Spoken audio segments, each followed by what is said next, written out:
Well, greetings from Stuart at Berkshire Guitar Amplifier Repairs. I've just had this amp in from a customer Ian, and it's a Marshall Valvestate, the VS. This particular one is the S80, but there are quite a few variations of this amplifier. I'm going to be looking at this amp live. I haven't even turned it on yet, so that you can sit alongside me, watch alongside me as I diagnose the fault. Hopefully. I've already got a fairly good idea of what may be going on with this amp. I have a kind of a hunch. The customer says it's not working at all. The lights are coming on, there's a hum from the speaker, no signal of any sort is getting through the amp. We'll check that out in a moment, but these are great little amps, and they're very reasonably priced if you can get hold of one. They make fantastic starter amps, but they're not particularly well made. I've had dozens of these through the workshop, and in almost every case it's been dry joints on the underside of the valve. So if I'm a betting man, I would put some money on the fact that this will also be suffering from dry joints. But let's power it up and see if we agree with the customer's diagnosis. Okay, here we go. I've got the guitar plugged in, I've got the amp plugged into the mains, so let's just see what happens when we turn it on. And it all seems to come up okay.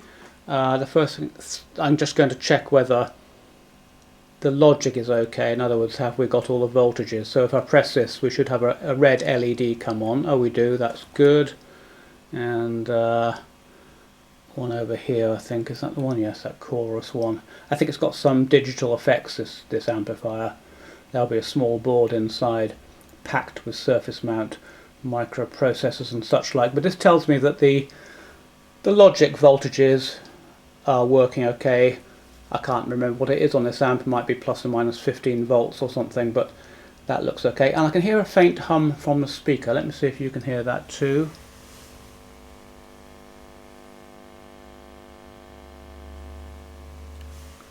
So there's a faint hum coming out of there, which, I don't know, tells me the power amp section may be okay. Before I even take the chassis out, I'm going to spin this amp around and show you the back, and see if we can get any more leads on what may be wrong with it. Well, just for your interest, here we are at the back of the amp. It's got a couple of quite nice 12-inch Celestion G12Ts. And here's the spring reverb unit on the side. Well, I just noticed that when I went to move the amp with a view to getting the chassis out, I heard the spring reverb making a noise. At first I thought it was just the sound of the spring mechanically in the reverb, but I turned up the reverb full, and now if you have a listen to this, I'm just going to pick up the amp and bounce it a bit.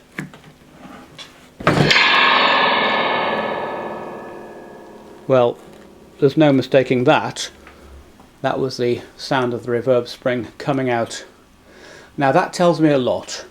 It tells me that the power amplifier section of this amp, which is just a chip by the way, is working fine, which is good news. It tells me all the voltages are working okay.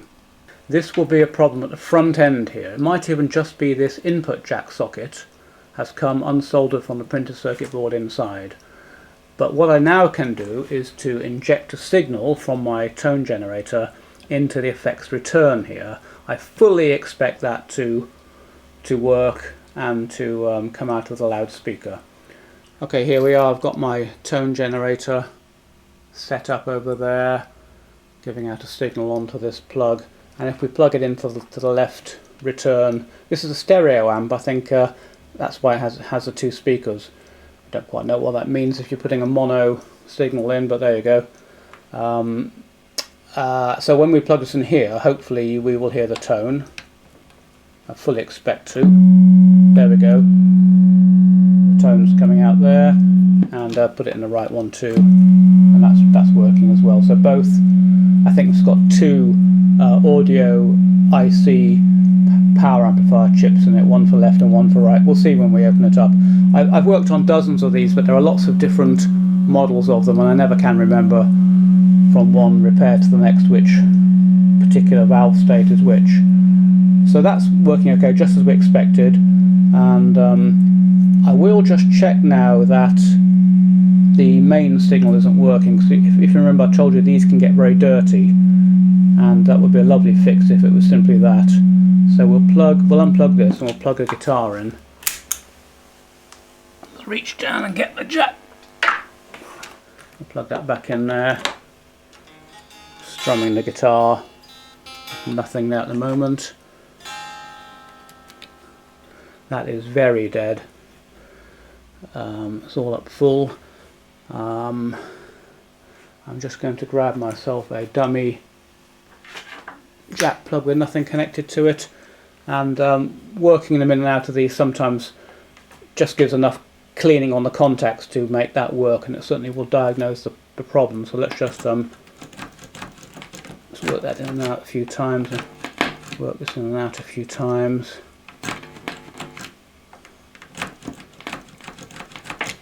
And strum the guitar again. Nothing at all there. So I don't believe it's going to be that standard problem of having dirty contacts. So we are stuck with taking the chassis out. If you asked me to put 10 quid on it, I would say it was the dry joints on that jack. But let's have a look. We'll take the chassis out next. Before I take the chassis out by undoing the 2468 screws on the top, I have to do a couple of things. I have to unplug the reverb tank here. There's a black and a red, and I have to unplug these speakers here so that I can remove the chassis. The speakers are nicely marked positive on this terminal here, and that's red, and that's marked positive on that terminal, that's red, so I don't have any worries about putting those back. It's easy to get the reverb pan mixed up when you come to put it back, and so what I do is I always take a little bit of red insulation tape and just mark up the red, and that'll be there for the next 40 years. No one will take that off. And now we can remove the reverb pan phonos, and I don't think I can do this by leaning in. I will turn the camera off now and just whip those off, whip the chassis out, and the next thing you see will be the chassis up on the bench. I thought I might just show you quickly the chassis removal in case you've never done it before. I always put the amp up on its side, and now I use a nice electric screwdriver with a posi drive bit in. I've disconnected the speakers, they came off quite nicely, and I'm just now going to take out the screws. And I have a pot over here that I put them in. I never leave the screws lying around on the bench. Very easy for screws to get lost, roll off the bench. I've had it happen dozens of times and it's very annoying, so now I'm very careful.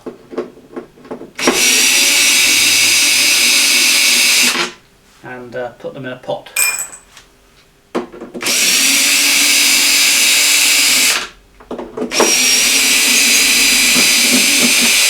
There we go, all 10 screws out, chassis is loose as you can see, and now it's just a question of finding something fairly hefty to hold on to and lifting it clear. These come out very nicely, these chassis, unlike some of them.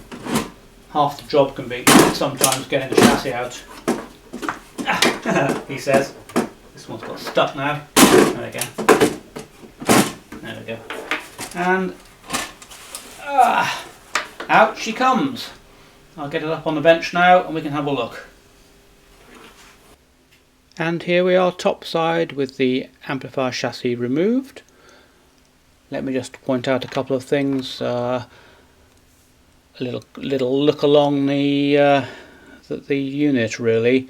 Here are the two chips I mentioned. The stereo amplifier, that feeds one of the loudspeakers and this feeds the other. They're just integrated circuit 10 watt, 50 watt, I'm not sure, audio amplifiers with their heat sinks. And we know both of those are working because we put the signal in, if you remember, to the left and the right return. So that's good news, because it can get a little bit expensive to start changing this. The other thing you might notice is there's not a lot we can do from the top side of the circuit here. We can't see any of the soldering, we've no idea what's going on underneath. So if we do want to look at dry joints and stuff on this board, we're going to have to remove it, and that's quite a major job. It requires removing all of these control knobs and all the nuts underneath them, and I seem to remember, certainly on some of them, you have to take the mains transformer out because this board won't joggle past it. But looking at this one, I think it might joggle past the mains transformer. All the time when I'm working on an amp, and I am doing this live, I haven't looked at this amp already, I'm developing hypotheses about what could it be. My first hypothesis was that the jacks, were they dirty? No, it wasn't that. Was it the power amp? No, we know that's working, both of those power amps. Is it this input jack? Well, I've still got the question mark over the soldering on there. However, of course, this has a preamp valve in it. That's why it's called a valve state amp, valve and solid state mixed together. I have known these preamp tubes to go faulty, and plugging in a new one just brings the amp back to life. And so, as part of my hypothesis development, if you like, I'm also looking for easy ways to fix the amp. I don't want to take the board out if I can possibly avoid it. And so I'm definitely just going to swap that valve out for one of my reject valves, reject being a perfectly good valve but not brand new, and who knows, we may get lucky and the amp may spring to life. So that's what I'm going to do now. Next time you see me, I'll have popped a new valve in and we'll see if that's done anything. I thought I'd try and make this as live as possible, so I haven't changed the valve yet. I've hooked up the amp to my workshop speaker, I've got the mains plugged in, and we're going to do this live. I'm going to turn the amp on. I've got my tone generator going into the input, and I'll turn the amp on. You won't be able to hear that, but out of my workshop speaker I can hear exactly the same hum as we had coming out of the speakers on the amp. No surprises there. So I'm just going to take this valve out live. It doesn't matter, you don't have to turn the amp off. Obviously be careful about sticking your hands in there. And that's the old one. Actually, that does look fairly old. Might be original. So this is one out of my used box, a Marshall ECC83. We'll just pop that in, let it warm up and see if anything springs to life. We should be so lucky, eh?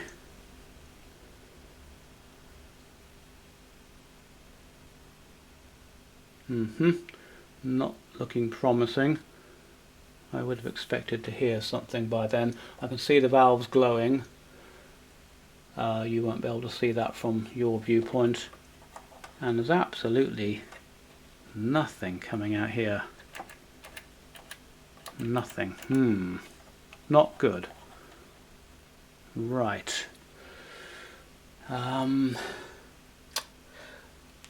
Alright, so what the next thing I would normally do would be to have a little tap around on the board, just in case that we get lucky and have a dry joint which is easily diagnosable. So I'm just going to tap around now, quite hard. Don't mess around normally. I'm not bothering too much with this far end of the amp because I'm fairly confident that the problem is towards the front end.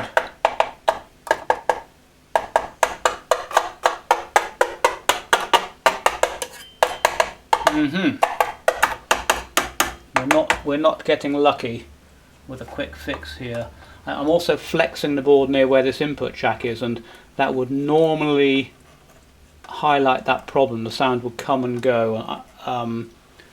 if it were just the jack, I'll just turn this around a bit, you can see just wiggling this jack socket quite forcibly would cause, you know, any dry joints to manifest themselves. So I'm becoming less convinced now about the possibility of a dry joint on the input jack. And this is very dead on the front end here.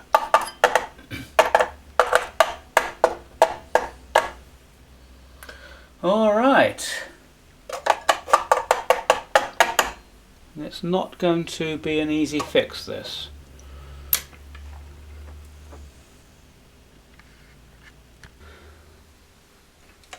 So the next thing I notice and I'm looking at is there are a couple of fuses here. I kind of despair, really. Sorry, that's a bridge rectifier. There's a fuse here. They look identical.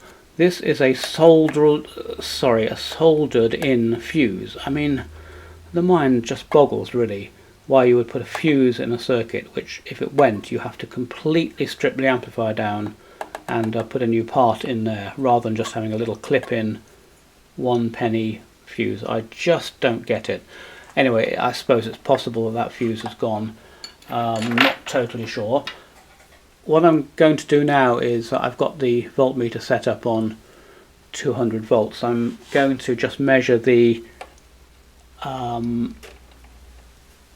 voltage on these op-amps. This thing's crawling with op-amps.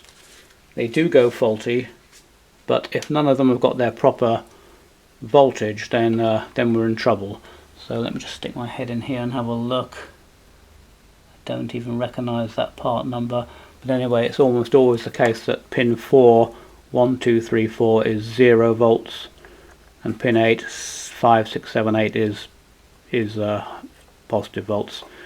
And interesting. Oh, the amp's not on, that would help. So amp's on. Always works better with the main switch on. And okay, you see the voltmeter reading 24 volts there. That's a bit of a weird voltage. I'd expect plus or minus 15, which should be 30 volts. Let me just check another one over here. I expect it to be the same. It is 24 volts. Maybe it's running on plus or minus 12. 24 volts. 24 volts there. So all these chips have the correct voltages on them.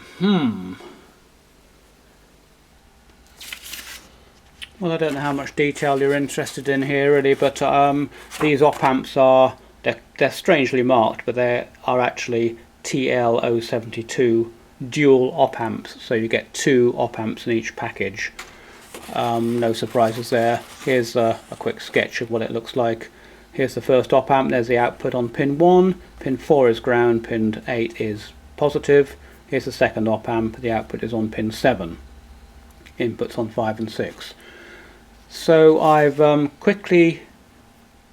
we've got a signal going in, and I've put a scope on the back of the jack and the signal is there.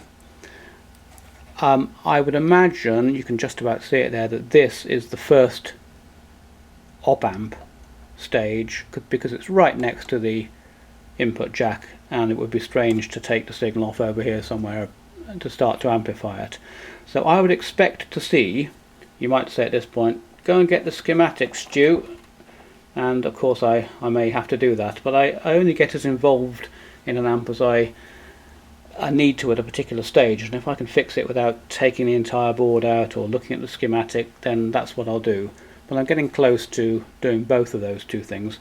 But when I put the scope on pin 1 of this op-amp, there's nothing, there's no output. Similarly pin 7.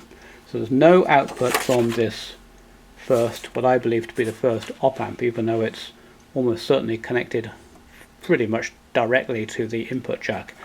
And then I went on to pins 2 and 3, which are the inputs of this op-amp, and I can't see anything there either. So that leads me to believe that there is a problem very early on in this amp, almost between the jack and here, So I'm wondering, you know, is it the dry joints on the jack problem again? That could be. I would expect flexing the board to make that come and go, and just doing that doesn't do anything. I'd expect tapping around here to just cause that sound to come and go if it were just the input jack, but you know, it could be a really bad dry joint on there. So I think we're getting pretty close to having to take the board out.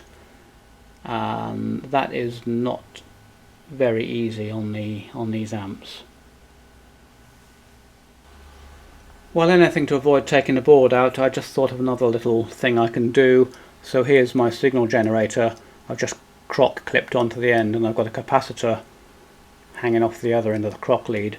And using this end of the capacitor, I can just inject a signal in at the front end here. You can't do any damage because there's no DC on here, there's no voltages.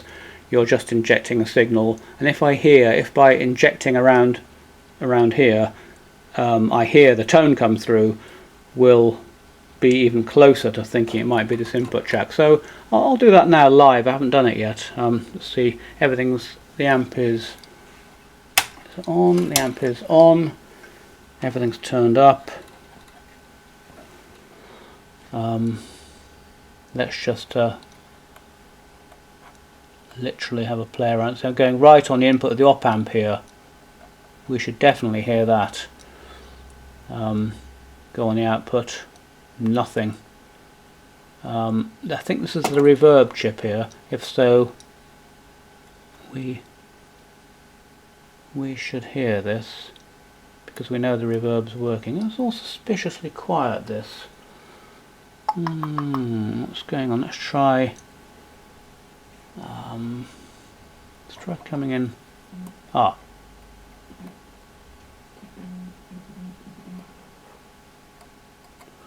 Okay, this is the reverb return. Quiet that.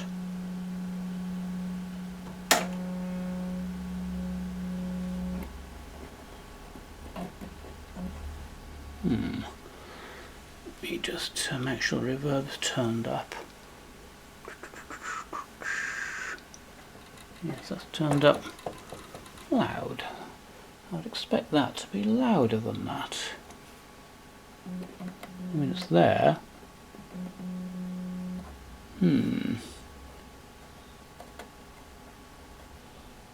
Okay, alright, well the plot thickens. It's like this quite often with amps. It's a kind of cat and mouse game.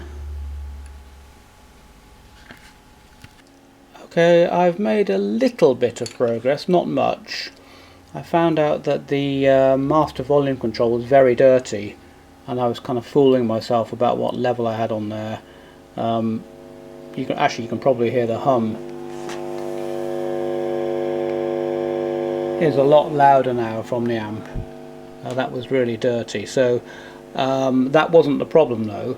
However, we've made a little bit of progress in that using my little capacitor probe here. If I start probing around the area of this first IC, you can see we're starting to get some really loud signals around here. If I go on to pin 7 of the op amp, which is the output of the second op amp in this package, nice and loud. If I go onto the input of that op amp, where I just was on the output of, so that's 5, nothing, 6, bit of something there. Okay, so now looking at the first op amp package on the left here, pin 1 is the output. If I go on there, I don't get anything there. Nothing on the inputs either. It's quite useful, this little technique. You can just dab around, you don't need to worry about what you touch because it's only a signal you're putting in. I'm wondering if the first stage, I mean, let's just try some other op amps. Oh, see, deafening on there, so these are probably okay. I'm just wondering if this first op amp has gone. These do go very, very frequently. So I think my next stage will have to be now to take the board out, and I might just whip out that op amp and pop another one in and see how we get on. It's very early, the problem, it's in this early stage here. Well, that's how far we've got at the moment. Here's the bit of the schematic associated with the very front end. There's the input jack, and here's the first op amp. I don't want to pull the board until I've got a fairly good diagnosis. There's nothing worse than going to all the trouble of removing all these control knobs and getting the board out and turning it upside down, only to find you can't really see any dry joints, you don't really know what's wrong, and now it's not so easy to power the board back up and put a signal in. So I like to be pretty certain about why I'm taking the board out and what component I'm going to change. So follow me through on this one. If I inject a signal on pin 7, it comes out nice and deafening, which shows me that it surely must be in this very early stage here. If I inject a pin 6, it's also quite loud, but if I put anything on pin 5, I don't get anything at all, no matter how high a signal I put in there. Now, that implies to me that either that pin 5 is grounded somehow, shorted, I can't really think how, or there's something wrong with this op amp. And as I say, these op amps go wrong all the time. If I put a signal in here, junction of, well, that's pin 5 of course, and if I put a signal in the other side of the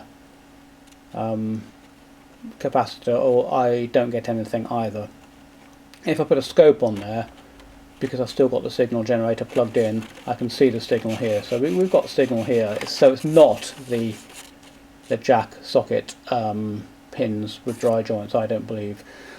So I'm afraid I have to take a view on something, take a decision, form a diagnosis and follow it through. So the next thing to do is to take the whole thing apart, swap that chip out, and let's hope that does it.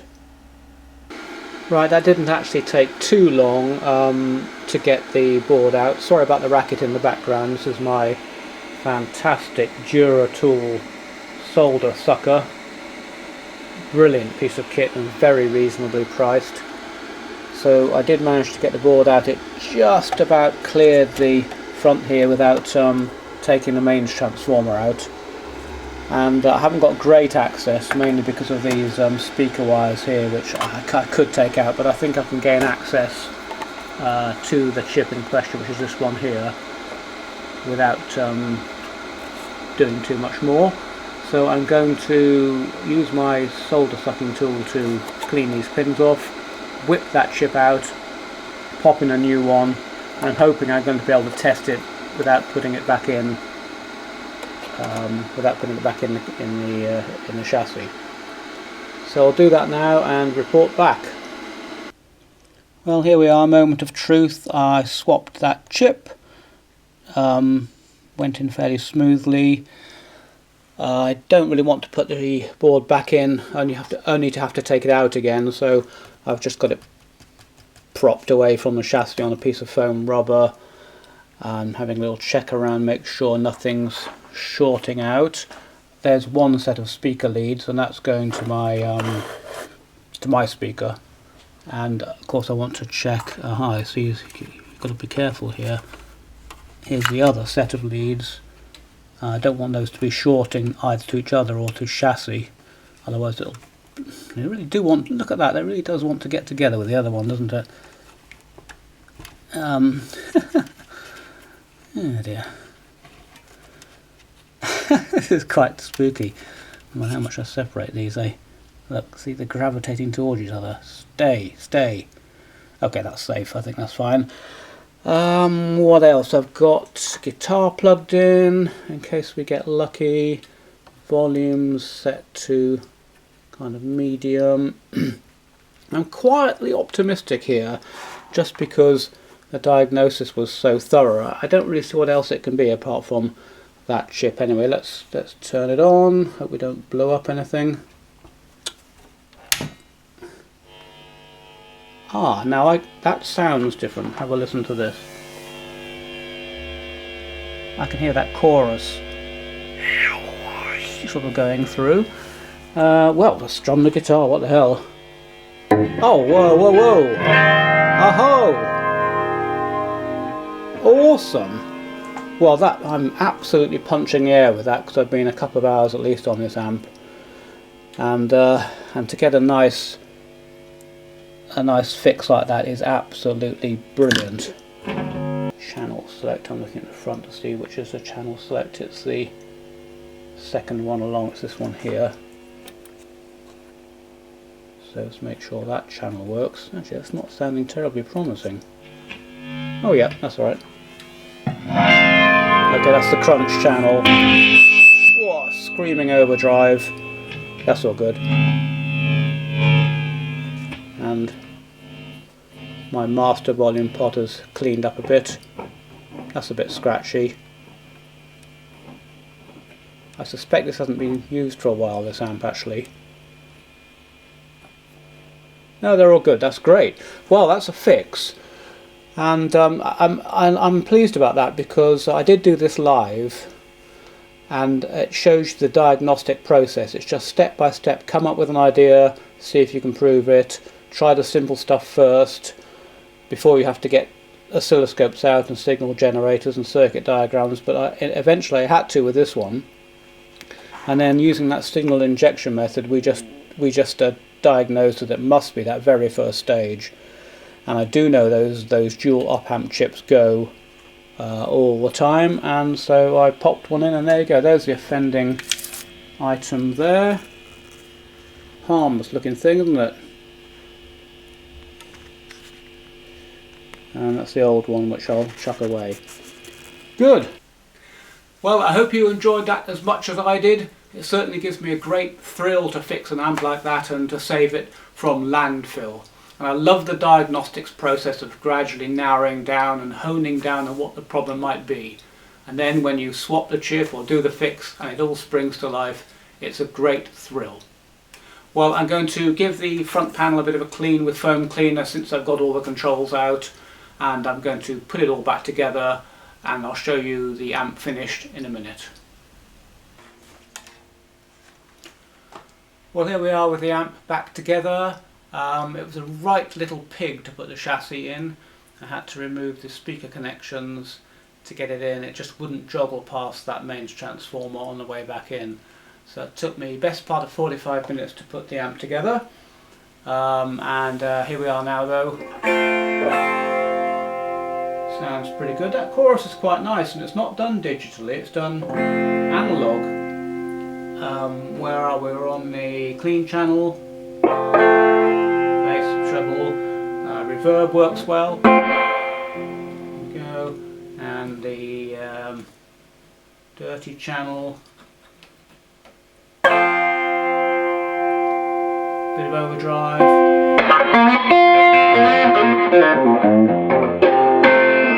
All that old nonsense, and effects. There's that chorus. Oh, that's nice.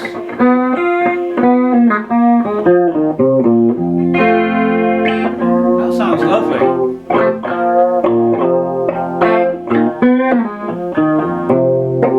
That's that stereo speaker arrangement which is making that sound. So a lovely little amp that, and yeah, very pleased to have fixed it. So there we go, very pleased to have fixed that amp, saved it from landfill, and all for the sake of a little 50p chip. But of course it's diagnosing it and getting it out and replacing it which takes the time. That's one of the reasons there aren't very many amp technicians around. I spent about 4 hours on this amp, so £140, £150 bill would be reasonable, but I can't possibly charge the customer that. The amp's not even worth that, so I have to take a view on it, and I'll probably end up charging him £50 or something like that as a token gesture. It's very hard to make any money out of amp repairs unless you want to chain yourself to a bench 8 or 9 hours a day churning it out. So it's often left to the the old boys like me who don't have to make a living from it and enjoy doing it. That's why we're a bit few and far between. Okay, well that's it from me. Look forward to another video with you pretty soon.